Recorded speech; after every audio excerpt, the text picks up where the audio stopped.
கோவிலில இருந்து போய் மறுபிறவி எடுத்த டாப் 3 விலங்குகள். நம்பர் 1 கர்ணிமாதா கோவில், வெள்ளை எலி. ராஜஸ்தான்ல இருக்கிற இந்த கோவிலில கிட்டத்தட்ட 25,000க்கும் அதிகமா எலி இருக்கும். ஆனா அதுல இருக்கிற ஒரு சில வெள்ளை எலியை தான் மக்கள் கடவுளுக்கு நிகரா பாக்குறாங்க. அது ஏன் அப்படின்னா கர்ணிமாதாவும் அவங்க குடும்பத்தாரோட மறுபிறவி தான் இந்த வெள்ளை எலின்னு மக்கள் நம்புறாங்க. அதுல ஆச்சரியமான விஷயமே என்ன அப்படின்னா, இந்த கோவிலில இவ்வளவு எலி இருந்தும் யாரையுமே எதுவுமே பண்ணது கிடையாது. அதுக்கு முன்னாடி யாருக்கெல்லாம் கடவுள் நம்பிக்கை இருக்கோ அவங்க எல்லாரும் லைக் பண்ணுங்க. அதோட பார்ட் 3 வேணும்னு நினைக்கிறவங்க கமெண்ட்ல சொல்லுங்க.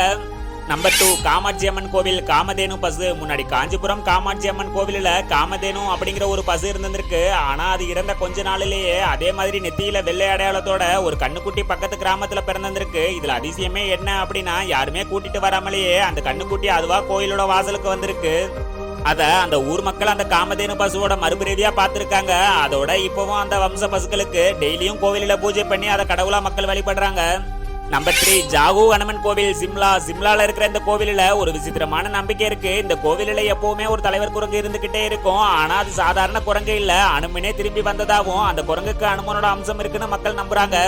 இதுல ஆச்சரியமே என்ன அப்படின்னா, ஒரு தலைவர் குரங்கு இருந்துடுச்சுன்னா உடனே அங்க இருக்கிற அடுத்த குரங்கு அங்க வந்து இருக்கிறதோட மத்த எல்லாத்தையும் அதுதான் வழி நடத்தும்.